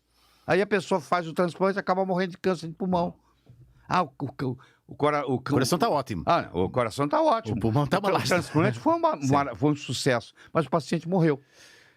Vamos falar já que estamos a falar de intestino... Quer dizer, a solução não é fazer o transplante. A solução é não ter doença cardíaca. É parar de comer açúcar. Você parar de comer carboidrato. Você está ingerindo carboidrato demais. Aí você aumenta a resistência insulínica. E com isso aí desencadeia uma série de problemas na sua vida. Deixa-me aqui fazer referência ao nosso Tiago Ferreira, nosso espectador no YouTube, que diz o seguinte: as crianças que têm cancro têm problemas emocionais? A mutação genética do BRCA em nada interfere na probabilidade de vir a ter cancro da mama? Vamos muito de cada vez. Deixa eu responder o da mama. O BRCA1/2 não é um gene cancerígeno. A maioria pensa que é. O polimorfismo do BRCA1/2, ele é um gene supressor. Ele não deixa o câncer progredir. Quando você tem o polimorfismo, aí você tem mais propensão. Agora olha o que eu vou falar. Eu pego uma mulher que tem BRCA1/2 positivo, para polimorfismo genético. Eu pergunto para ela assim, tem alguém que tem câncer de mama na sua família? Ela fala, não. O risco dela ter câncer é 10%. Se eu pegar uma outra mulher com BRCA1/2 positivo para o polimorfismo e eu perguntar para ela se na família dela tem câncer, ela fala que tem, a chance dela desenvolver é 80%. A genética é a mesma. Polimorfismo genético da BRCA1/2. Só que aquele que está naquela família que o alimento é saudável, ela não tem câncer. Aquele que está naquela família que come errado, que vai passando de mãe para filha, aí tem câncer. Mostrando que não é só a genética que interfere. A Angelina Jolie tem BRCA1/2. Então o que ela fez? Ela tirou a mama, não satisfeita com isso, ela tirou os ovários, ela tirou o útero e acabou tirando o Brad Pitt da vida dela. É verdade, mas esse é outro cancro. Esse é outro tipo de cancro. E em relação às crianças? As crianças que têm criança cancro, é o seguinte, criança, só 1% dos cânceres é de criança. Sabia disso? De todos os cânceres que existem, só 1% afeta a criança. E geralmente é uma leucemia. E a principal causa de leucemia ou é Epstein-Barr, porque vírus causa câncer. Você deve conhecer o HPV. Sim. Então, o HPV não é um vírus? Sim, sim. E não causa um câncer de colo de útero? Sim. Então. Papiloma, não é? É, papiloma. O Epstein-Barr causa câncer, causa linfoma, causa doença de Hodgkin. Uma criança que não teve boa amamentação, que nasceu de cesárea, ao invés de nascer de parto normal, ela já vem com o sistema imunológico comprometido. E se ela depara com Epstein-Barr, ela pega o Epstein-Barr e ela desenvolve uma doença de Hodgkin, um linfoma. Você entendeu? Não é por questão emocional. Pode também ser, respondendo quem está perguntando aí, ela pode ter tido um trauma intrauterino. Você entendeu? Isso existe muito, porque está tudo registrado. A criança está lá registrando, a gente faz... Pode não verbalizar, pode não ter memória, não é? Não tem memória linguística, sim, mas tem memória somática. Sim. Você entendeu? Eu já percebi pelo que disse que não é muito fã das cesarianas. E desta indústria... Hoje em dia, há uma necessidade da cesariana, você vai entender por quê. Aliás, quem está nos escutando vai aprender um agora. Se a mulher tem mais dente do que boca, sabe o que é dente mais dente que boca? Você põe o aparelho. Se ela tem mais dente que boca, ou seja, os dentes não estão cabendo na boca, sim, ela também tem uma pelvis estreita. Sim. Então uma mulher está esperando o bebê e fala assim, eu quero parto normal. Eu pergunto, você usa aparelho? Ah, uso, porque eu tinha meus dentes todos para fora. Então você vai me desculpar, você não vai conseguir ter parto. Consegue logo perceber. Isso, quem tem mais dente que boca, também tem a pelvis mais estreita. Não é só a boca que deixou de crescer, a pelvis também deixou de crescer. É um indicador. Portanto. É um indicador, é um marcador. que a gente chama. Há pouco falou da alimentação. Eu tenho que fazer aqui referência a um patrono do Maluco Beleza que faz um patrocínio. São os da Revolution Food. Vão ao Instagram da revolutionfood.pt. Eles fazem marmitas frescas paleo, de comida paleo. Paleo, sim. De resto, eu e o Marco já provamos e recomendamos paleo e low carb. Eu acho que aí Sem dúvida, tem sido os nossos almoços. Tem sido os nossos almoços aqui. Isso. Portanto, muito obrigado ao. Eu agora não me recordo o nome dele. Não me recordo o nome do nosso patrono. Revolutionfood.pt. Vai puxar a sua orelha, hein? É verdade, isto foi falado há pouco tempo. E portanto, recomendo, o Maluco Beleza já provou e estas bolinhas energéticas são ótimas e as marmitas são fantásticas. Entregam às segundas-feiras aqui na Grande Lisboa. Deem aqui um pulinho a revolutionfood.pt, explorem aqui este Instagram, vão ao site deles e experimentem. Nada melhor do que experimentar e tirarem as vossas próprias conclusões. Revolutionfood.pt, patrocínio do Maluco Beleza. Dieta paleo. Muito sim, não é? Muito sim, não. É uma das melhores que tem disponível. A era paleolítica, ela foi de 2,5 milhões de anos atrás até 10 mil anos atrás. E aquela coisa que eu estava te falando, a pessoa ela era nômade. Ele não pode plantar o milho, ele não pode plantar a soja, ele não pode plantar o trigo, porque amanhã ele está mudando de lugar, ele está pegando as coisas dele, colocando nas costas. E eu falei assim, não podia, imagina se eu tivesse que ser nômade, eu tinha que alugar uma carreta só para levar os sapatos da minha mulher, pô. Sim, mas os grandes detratores da dieta paleo dizem o seguinte, é verdade que é o low carb, é o low carb. É possível que em termos de ADN não sejamos muito diferentes do que éramos há 10 mil anos, mas é verdade que o nosso modo de vida mudou completamente. Nós passamos muito mais tempo inativos do que há 10 mil anos, que tínhamos que caçar, tínhamos que correr atrás dos animais para os caçar. E isso não terá que ter uma influência também na nossa alimentação. Nós não podemos comer exatamente as mesmas cargas de proteína e dos outros alimentos que comíamos há 10 mil anos. Não há dúvida que hoje nós somos mais sedentários do que antigamente. A Organização Mundial de Saúde fez um trabalho muito bonito há uns 5 anos atrás, ou 6, e mostrou o seguinte: você, para deixar de ser sedentário, você tem que dar 10 mil passos por dia. Então você compra um pedômetro, que chama, que é um aparelhinho que lá no Brasil custa R$35. Sim. Quer dizer, e para contar os passos. Você acorda de manhã, coloca ele na cintura. Cada vez que você dá um passo, ele conta. Chega à noite, quando você vai dormir, você tira o pedômetro e tem que ter ali mais de 10 mil passos. Porque não adianta você só fazer uma ginástica por dia. Isso não resolve. Eu, por exemplo, a cada 1 hora, 1h30 que eu estou estudando, eu ando no meu apartamento 20 minutos. Entendeu? Não é só à tarde que eu vou fazer minha ginástica. Eu tenho que, de vez em quando, levantar muitas vezes por dia. Tem um estudo da Organização Mundial de Saúde, diz que se você ficar sentado, se você não levantar pelo menos 25 vezes por dia, mudar de posição, também você vira sedentário, mesmo fazendo ginástica à noite ou de manhã, ou o que for. Então a ginástica é importante sim, mas isso aí não muda a genética, entendeu? A paleo, quando você coloca um paleo, ou uma dieta cetogênica, ou um jejum intermitente, que é a melhor coisa que tem, é você limitar no número de horas que você vai comer. Você vai comer das 7 da manhã à 1 da tarde. Você come 6 horas por dia. Aos outras 18, você não põe nada na boca, só água. Eu garanto que quem está me assistindo, se fizer isso, emagrece, vai parar, se faz uso de insulina, vai parar de fazer uso. O Dr. Fang acabou de publicar um trabalho onde ele teve paciente que estava com mais de 5 anos usando insulina. 1 mês e meio já deixou de usar. Então o jejum, aliás, o jejum está em todas as religiões. Todas as religiões têm jejum, é verdade? O Ramadão tem na Páscoa também. Exatamente. O jejum intermitente é o seguinte, ele pode ser feito assim, dia sim, dia não, ele pode ser feito 2 vezes por semana, ele pode ser feito nesse horário que eu estou dizendo, que chama picking, todos os dias? Todo dia, mas assim, você pode comer o que você quiser naquelas 6 horas, mas você tem que ficar 18 horas sem comer, entendeu? Mas eu faço isso, qual o problema? Isso não é problema. O problema é que vou passar fome. Não, querido, você não tem fome nenhuma. Você vai me desculpar. Quando você pergunta para quem faz jejum, o primeiro, o segundo dia, você tem problema.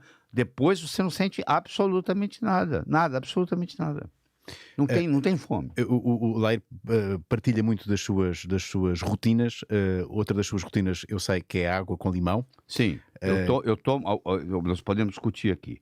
A água com limão, a primeira coisa em jejum, faz uma diferença muito grande. Principalmente para quem tem problema de refluxo. Vai fazer uma diferença grande. O limão é uma fruta muito interessante, porque o limão ele é ácido quando você ingere, mas ele é alcalino quando ele é absorvido. Então, na realidade, lá no pH do tecido, ele vai provocar alcalinidade. Apesar dele ser ácido quando você está tomando ele, mas ele vira alcalino. Então, ele, enquanto ácido no estômago, ele ajuda na digestão. E depois ele vai ser absorvido no duodeno, vão absorver os sais minerais, que são alcalinos. Então, ele vai provocar uma alcalinidade. Isso também é importante.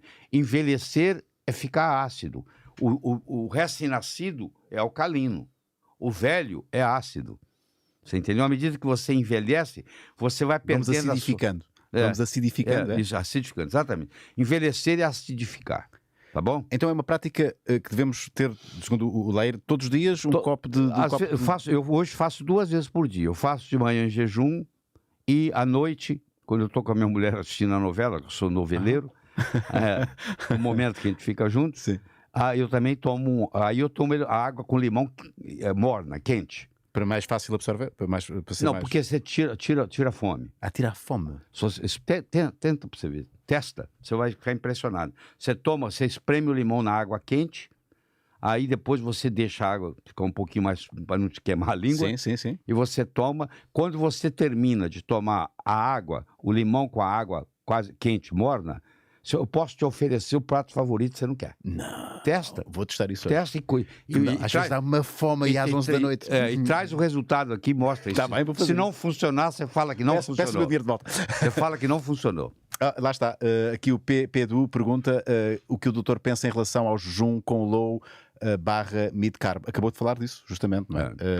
Temos aqui outro, do Tiago Ferreira. Foi muito generoso aqui na contribuição. Muito obrigado, Tiago. Diz: a minha mulher tem mutação do gene BRCA, nenhum dos pais teve cancro, mas dois tios e um primo morreram de cancro. Uma tia teve e curou-se. Neste momento é acompanhado no IPO, pelo risco.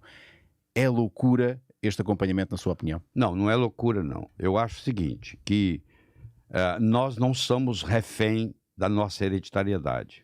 No caso da esposa dele, eu recomendo que ela faça uso de brássicas, também chamadas crucíferas, 2 vezes por semana.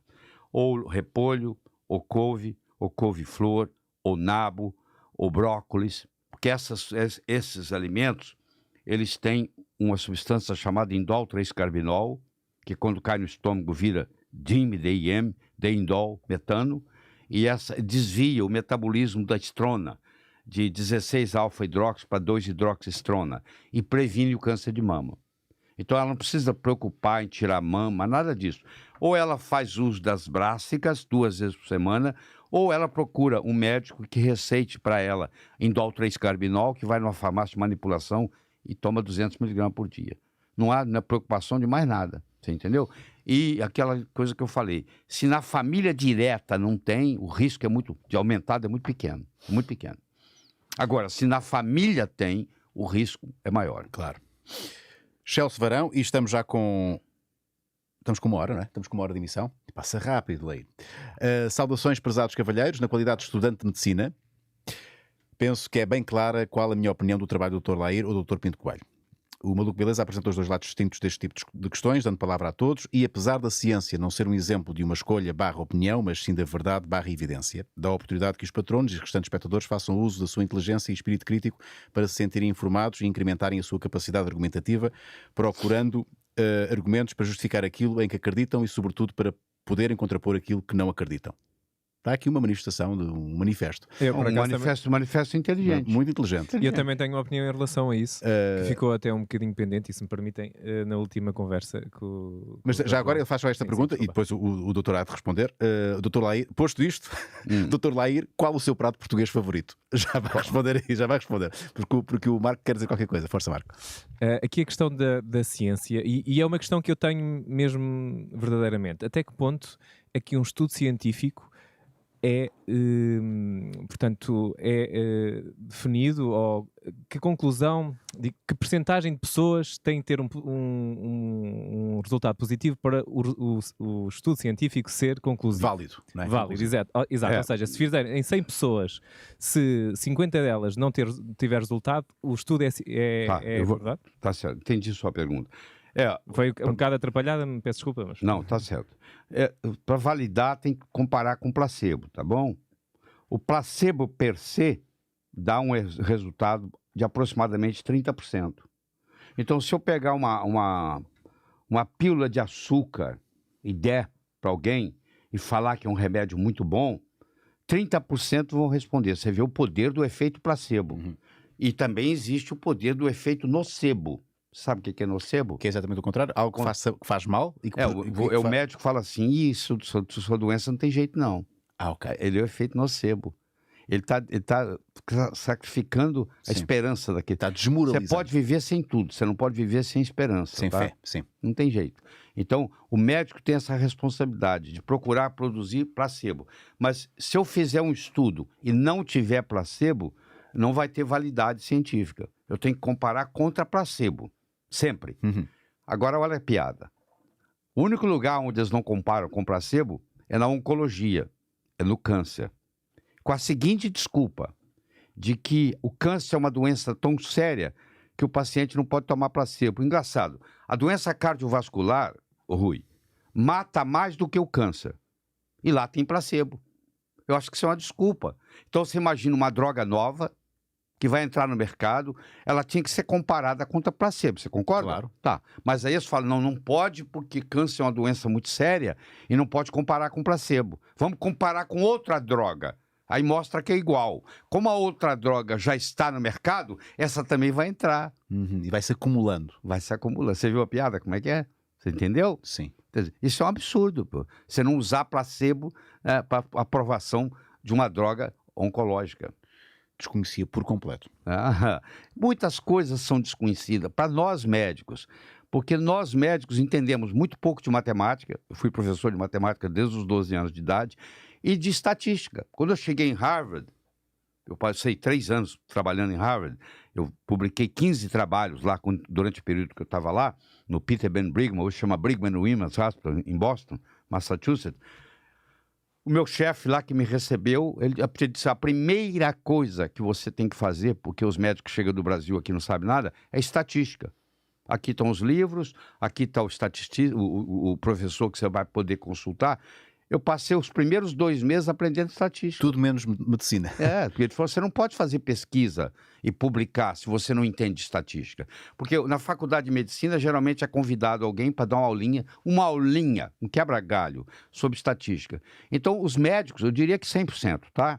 É 100%. Não entende estatística, não entende. Eu falo com oncologistas sobre o resultado absoluto, o resultado relativo, ele nem sabe a linguagem que eu estou usando. Você entendeu? Temos aqui mais um. Temos aqui dois. Temos aqui mais. É só mais um. Não, são 2. O Donuts, boa noite. Existe cura para o eczema atópico? Claro, o eczema atópico é igual a incompatibilidade com leite. Se ele tirar o leite e derivados da vida dele, vai fazer uma diferença brutal. Talvez ele fique livre do eczema. Se ele tirar o leite e o glúten, eu tenho quase que certeza que vai sumir. Deixa eu falar um pouquinho sobre o leite, se você me permite. Que é outra indústria, não é? É outra indústria, sim, é outra indústria. O leite tem 2 problemas. Um é o da lactose, tá? Que é o açúcar do leite. Se você pegar o leite, quase 90% do leite é água. Você sabe, é água. Tá. Se você tirar a água do leite, o que vai sobrar mais é açúcar. E depois a proteína, que a mais comum é a caseína.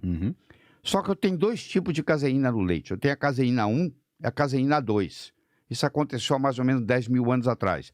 Houve uma mutação na caseína do leite. Então, por exemplo, uma vaca holandesa, ela chega a dar, pelo menos no Brasil, ela chega a dar 70 litros de leite por dia. Uma vaca zebu dá 4.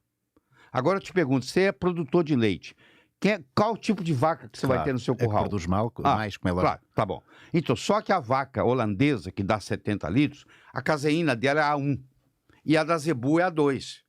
A1 causa câncer de mama, causa câncer de próstata. A2 não causa nada. Então, quando eu vou comprar uma manteiga ghee, Eu quero a manteiga ghee da Índia, porque as vacas que foram para a Índia, as vacas que foram para Marrocos, as vacas que foram para a França, são A2. Então tem uma diferença muito grande nisso. Então você fala assim, eu como queijo porque o queijo que eu como é fermentado, não tem problema de lactose. Mas tem a caseína. Você não se livrou da caseína 1, entendeu como é que é? E hoje os leites estão muito contaminados, porque... Mas essa relação, Lair, eu tenho que fazer esta pergunta. Quando faz essa associação entre o leite e o cancro... Sim, está publicado, não sou? Claro que causa câncer de mama e câncer de próstata. Quem toma muito leite pode ter câncer de mama, pode estar relacionado. Quem toma muito leite pode ter, inclusive, diabetes tipo 1. Existe um parasita que está no leite que chama euritrema pancreático, que se alimenta, sabe de quê? De insulina. Só que ele é fominha. Ele não espera a ilhota de Langerhans produzir a insulina. Ele vai lá e come ela. E no comer ela, ele espalha proteína para tudo quanto é lado. E aquela proteína cai no sangue e vira um anticorpo contra aquela proteína. Por isso que o diabetes tipo 1 é uma doença autoimune. Então, isso aí ninguém fala, ninguém comenta, ninguém fala. O Lair não bebe leite. Em Portugal, eu acredito que esse problema não exista, tá? Não existe. O Lair não bebe leite todo? Não, de jeito nenhum. Tem, sei lá, 25 anos que eu não bebo leite nem derivados. Nem derivados? Não. Nem um queijinho? Nem um queijinho. Nem um queijinho português? Nem um queijinho. Há pouco ficou ainda no ar. Qual o prato português que prefere? Só pode ser bacalhau, né? Há esse mito. Os brasileiros pensam que todo português come bacalhau, mas eu acho que todo português gosta de bacalhau. Qual é o bacalhau que gosta mais? De que forma é que gosta? Bacalhau lagareiro, tem que perguntar Brás, tem que perguntar para minha mulher. Ela que faz tudo. Ela que faz as receitas. O Walter Fontes diz: aproveito para felicitar a escolha do convidado Lair Ribeiro. Há alguns anos que estou a seguir e tem ajudado imenso a esclarecer, informar e perceber que é importante ter conhecimento e não aceitar de olhos fechados todas as sugestões médicas e nutricionais. Muito obrigado. E clarificou que a saúde inicia na alimentação. É isso aí, está tudo certo. O Lair costuma fazer... que intervenção é? Há pouco explicava, antes de entrarmos no ar, que regularmente faz emissões na internet, plataformas. Eu tenho um Instagram que tem mais de 500 mil seguidores. Vamos aqui. É @drlairribeiro, @drlairribeiro. Você pode olhar aí, deve ter mais de 530 mil, deve ter 530... Lair Ribeiro? drlairribeiro. @drlairribeiro. Sem ponto, sem nada. Abriu aí? Aí está. Tá bom. Então, você vê, olha lá, 532 lá em cima. 532 mil seguidores. Todo dia eu tenho uma novidade aí, tudo na área médica, entendeu? Eu tenho uma novidade. Tá aí, ó. E costuma fazer emissões aqui também? Eu faço lives, que inclusive tenho uma grande audiência de Portugal. Eu faço live às 8 horas da noite no Brasil. Às vezes é 1 hora da manhã aqui. Eu costumo ter 800 portugueses assistindo. Eu faço no meu canal no YouTube. Tem um canal no YouTube que também tem mais de 500 mil seguidores. E tem um Facebook que está chegando a 500 mil. Muito bem. Ficou aqui para quem quer acompanhar o trabalho do Lair. E nós temos mais 5, 10 minutinhos de conversa. Pode ser, Lair? Claro, lá? Pode. Então vamos lá. Estamos aí. Esta vem do C. Miguel Ferreira. Viva Lorde Unas e Dr. Lair Ribeiro. Doutor, acompanho o seu trabalho de investigação e divulgação na área da saúde desde 2015. Com a sua forma didática que o caracteriza, pode informar quais os melhores alimentos e o seu motivo, assim como explicar que os ETs que já andam entre nós, a saber os medicamentos, a tal teoria que falava há pouco, e cuidados a ter em ter na leitura das respectivas bulas. Bons projetos para ambos. Tá. Pois é, então. O médico geralmente fala assim, não leia a bula para o paciente, porque se ele lê, ele não toma. Assusta-se. Assusta, Por exemplo, eu sou o único cardiologista no Brasil, contra todos os outros, que acho estatina um veneno. Mas não sou eu, não.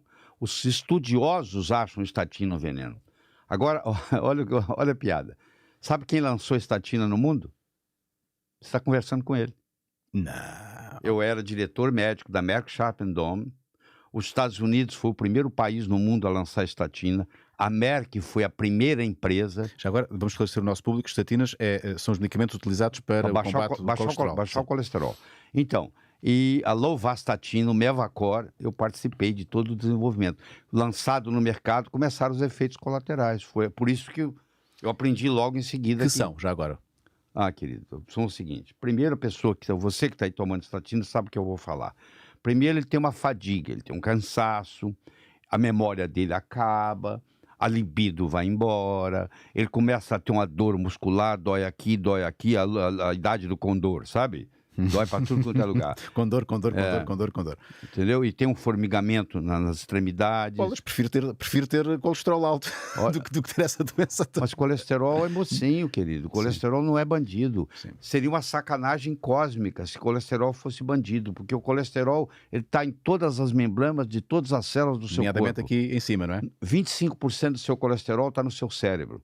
E não há colesterol mau. Não, isso é conversa fiada. Colesterol é um só. Tem a lipoproteína que leva, que é o LDL, e a que traz de volta, o HDL. O colesterol que está na LDL é o mesmo colesterol que está no HDL. Não existe mal ou bom, isso é conversa fiada. Entendeu? Aí começa o paradoxo francês, o paradoxo japonês, quando não encaixa na história. Mas todas as vezes que eu falo bem do colesterol, eu arrumo problema, porque eu durante 12 anos eu era convidado estrangeiro para falar no Congresso Brasileiro de Cardiologia. E você perguntasse assim, onde vai ter mais gente? Na sala que o Laí Ribeiro falar.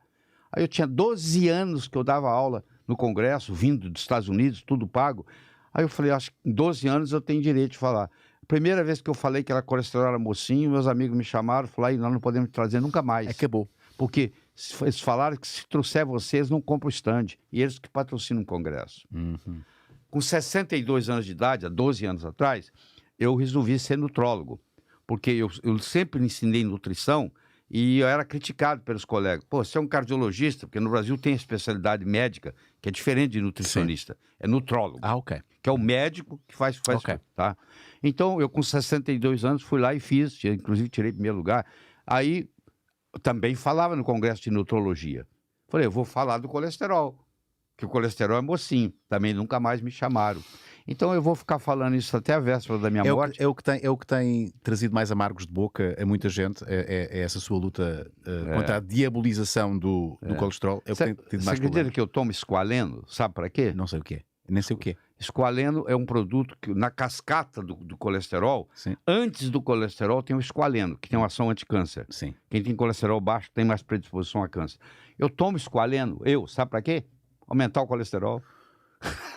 É a única pessoa que eu conheço que toma coisas para aumentar o colesterol. Mas também deve ser o único que você conhece com 74 anos, trabalha 10, 12, 15 horas por dia. Os meus filhos não conseguem me acompanhar, para você ter uma ideia. Temos aqui mais um... Depois que você passa dos 60 anos, quanto mais alto o seu colesterol, mais você vai viver. Nós temos tendência a diminuir o colesterol, aumentar o colesterol ou diminuir o colesterol? Cuidado. Nós temos um problema, o colesterol vem como compensação. Você imagina um incêndio. Você já viu um incêndio em Portugal? Infelizmente está acontecendo agora, sim, 20 deles, né? Lá você vai lá, tem um bombeiro lá apagando. Só falta você me dizer que o bombeiro está causando um incêndio. Porque toda vez que você viu um incêndio, você viu um bombeiro, não viu? Mas ele está lá para apagar o fogo, não tá? O colesterol, ele vai para proteger.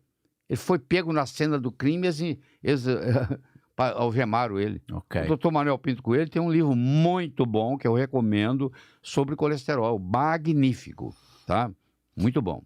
Temos aqui uma intervenção do Lourenço. Boa noite, obrigado, Unas, pelo serviço público. O que o Dr. Lair acha do uso da cannabis em pacientes com esclerose múltipla? Obrigado. Acho muito importante, eu acho que está na hora do pessoal tirar o preconceito da cannabis médica, entendeu? Tanto por THC quanto por CBD. O CBD, por exemplo, não tem nenhuma atividade cerebral. Ele não tem euforia, não tem nada. É uma grande aplicabilidade. Quem está mais adiantado nisso no mundo é Israel. Acho que tem uma aplicação muito grande no tratamento da esclerose múltipla. E eu espero que as pessoas possam separar uma coisa da outra e perder esse preconceito que eles têm contra a cannabis. A cannabis médica chegou, está aqui para ficar. E ninguém vai colocá-la de volta na gaveta. E já agora a cannabis lúdica. O que é que acha? O que é que acha da cannabis lúdica? Eu não sou a favor, né? Porque acaba exagerando. E ela provoca uma coisa chamada larica. É a fome, né? Larica é fome, sim. Mas a gente pega o paciente com câncer, que a maioria morre de caquexia. O que é caquexia? No final da doença, ele não quer comer. Sim. Você pode dar para ele o prato favorito, ele faz ânsia de vômito. Você dá para ele a cannabis, ele volta a comer. Opa. O melhor jeito de tratar uma caquexia por câncer é com cannabis medicinal. Tá? Dá-lhe um baseado também, tá? Porque não baseado? Não, mas aí tem que ter o THC. Sim, entendeu? claro, Aí claro, tem que ter evidente. o HC é o É o baseado. princípio, sim. É o princípio ativo. O Caminho para Todos já falou aqui do jejum. Peço desculpa que é um Caminho para Todos. Esta pergunta já foi respondida. Márcio Branco, cada vez mais verificamos que o remédio que era dado a todos está a perder a eficácia. Hoje em dia fazemos mais exames e temos um conhecimento muito específico sobre a doença e o organismo de cada paciente. Portanto, atuar de forma individualizada e com fármacos em doses únicas vai ser a solução a médio e longo prazo. A medicina está preparada para isto? Obrigado e boa conversa. Você tem que tomar muito cuidado com os exames, tá? Existe um exagero. Eu tenho 2 DVDs, eu tenho 165 DVDs médicos em assuntos diferentes, gravados e divulgados e no comércio. Eu tenho um chamado A Tirania do Diagnóstico, que é aquele indivíduo que fica preocupado que se está doente e fica fazendo exame. Eu quero que você saiba que uma mamografia ela tem 150 vezes mais radiação do que um raio-x de tórax. Uma tomografia ela tem 290 vezes mais radiação do que um raio-x de tórax. Isso não é inócuo. Se uma pessoa faz mamografia todo ano, ela corre o risco de ter câncer de mama por causa da mamografia. Mas o doutor aí está a afirmar que não é recomendável Não, de jeito nenhum. fazer uma mamografia todos os anos? De jeito nenhum. Com que regularidade? Depois dos 50, de 3 em 3 anos. Isso é o tolerável. E assim mesmo não mostra grandes resultados. Isso é uma conversa fiada. Não é, eu faço prevenção de câncer de mama com mamografia. Mamografia nunca foi prevenção de câncer de mama. Mamografia é detecção de câncer de mama. E muito ruim, porque mulher que tem câncer de mama, a grande maioria, 80%, 90%, detecta apalpando no chuveiro. Não é pela mamografia. Você entendeu? E a mamografia traz uma radiação muito grande e pode... Se você pegar uma mulher de 25 anos de idade, ela fizer mamografia todo ano, quando ela tiver 35, ela pode ter um câncer de mama por causa da mamografia. Não sou eu falando, não, gente. Está nos trabalhos publicados. Cada coisa que eu falo, Rui, eu tenho que ter uma publicação forte por trás, porque se alguém me processa, eu estou pronto para me defender. Eu Claro, já estou com as defesas todas prontas. Eu está a falar com alguém que é um perfeito leigo na matéria, não é? E eu sempre ouço falar da importância da prevenção. Isso é uma lavagem cerebral, isso é uma estratégia de marketing que muita gente ganha dinheiro com as mamografias. Às vezes lá no Brasil, a pessoa vai na televisão e fala assim, no meu bairro não tem mamógrafo. Eu falo, isso é uma bênção de Deus, pô. Você devia estar agradecendo a Deus que não tenha. Então, como é que vamos detectar todos os cancros de mama são detectáveis por palpação? Deixa eu te falar o que acontece. Uma mulher tem um cisto mamário, doença fibrocística da mama. Ela faz uma mamografia, dá uma coisinha lá. Aí fala, ó, nós detectamos alguma coisa, não sabemos se é câncer ou não. Temos que fazer uma biópsia. Ela fica sem dormir, etc e tal, preocupada. Aí vai lá, faz a biópsia, não é nada, tá? Agora, existe uma coisa que se chama oncotaxia inflamatória. Escuta com carinho. Oncotaxia inflamatória é assim, se eu faço a biópsia num cisto mamário benigno, ele agora pode malignizar. Não posso. Sim, senhor. Porque uma célula cancerígena que está em algum lugar escondida, ela sofre uma atração para aquele lugar que está machucado. E aquele lugar machucado pela biópsia, agora é um terreno tumoral para ela desenvolver. Está a afirmar que uma biópsia pode levar um câncer. Desencadear... Sim, senhor. Estou dizendo isso. Isso está publicado, não sou eu que estou falando. Chama oncotaxia inflamatória. Só procurar na internet. Então, entramos aqui num beco sem Querido, saída. Por isso que eu fiz questão de fazer 2 DVDs chamado A Tirania do Diagnóstico. Você quer ver biópsia de próstata? A biópsia de mama, escuta, a biópsia de mama ainda tem um nódulo lá para você biopsiar. Sim. A próstata não tem nódulo. O que o médico tem que fazer? 18 furos na sua cápsula prostática para achar. E quando a biópsia dá negativo, não quer dizer nada. Pode ser que o câncer está do outro lado da próstata, e não do lado que está sendo abordado. que é abordado pelo reto. E se estiver do outro lado, perto da bexiga? Então, a pessoa vai estar morrendo de câncer e dá negativo a biópsia. Ela fez 18 furos. E cada furo que ela faz compromete a cápsula da próstata. E se por um acaso ele tivesse um câncer ali agora, ele vai espalhar. Dos cânceres de próstata, só 7% causa metástase, a não ser que se faça a biópsia. Então tem muita coisa errada aí, você não tem ideia. Ninguém fala nada, ninguém tem coragem, ninguém estuda e vai fazendo. A mamografia é uma delas. Você pode procurar, ó. Você vai nos Estados Unidos, você vai na Inglaterra, vários países que são criteriosos nisso, eles não deixam fazer mamografia mais antes dos 50 anos de idade. E olha lá, eu estou falando da mamografia prognóstica. A mamografia diagnóstica é outra coisa. Sim, que já está detectado, temos que acompanhar a evolução da doença. Bom, aí encontrou no ultrassom, vai confirmar pela mamografia. Essa é a mamografia diagnóstica. Eu estou falando do que eles chamam de mamografia preventiva. Isso que eu estou falando aqui. Vamos separar as coisas. Infelizmente, Lair, temos que, com muita pena minha, temos de chegar a conversa agora, continuava, agora estamos a ficar mais animados. Não sei antes fazer aqui uma referência a esta mensagem da Rita Mota, palminhas para ela, muito obrigado pela contribuição. O que pensa da nova tendência seguida por alguns pais não estarem a vacinar os filhos? É melhor eu não discutir esse assunto, não, porque nós vamos abrir outra caixinha de Pandora. Caixa de Pandora? É outro assunto, fica para uma próxima. Fica para uma próxima. Marco, estás aí desse lado? Não sei se queres fechar isto com alguma pergunta, com alguma observação. Eu sei que tu gostas muito destes assuntos e custa-te muito estar aí desse lado caladinho, que eu gostas muito de intervir. Não, mas foi muito interessante e a malta está aqui no chat todos empolvorosa. E há quem defenda, há quem chame os nomes feios, não é? Mas há quem defenda, porque eu acho que eu acho que o mais interessante, e desculpa, Rui, é termos aqui sempre os dois lados do prisma. E promover a discussão, não é? Exato. Promover o debate. Algo que o Leir já está mais do que habituado. São muitos anos Bom, eu sei em que eu me meti, entendeu? Eu sei, é o Davi contra o Golias, meu amigo.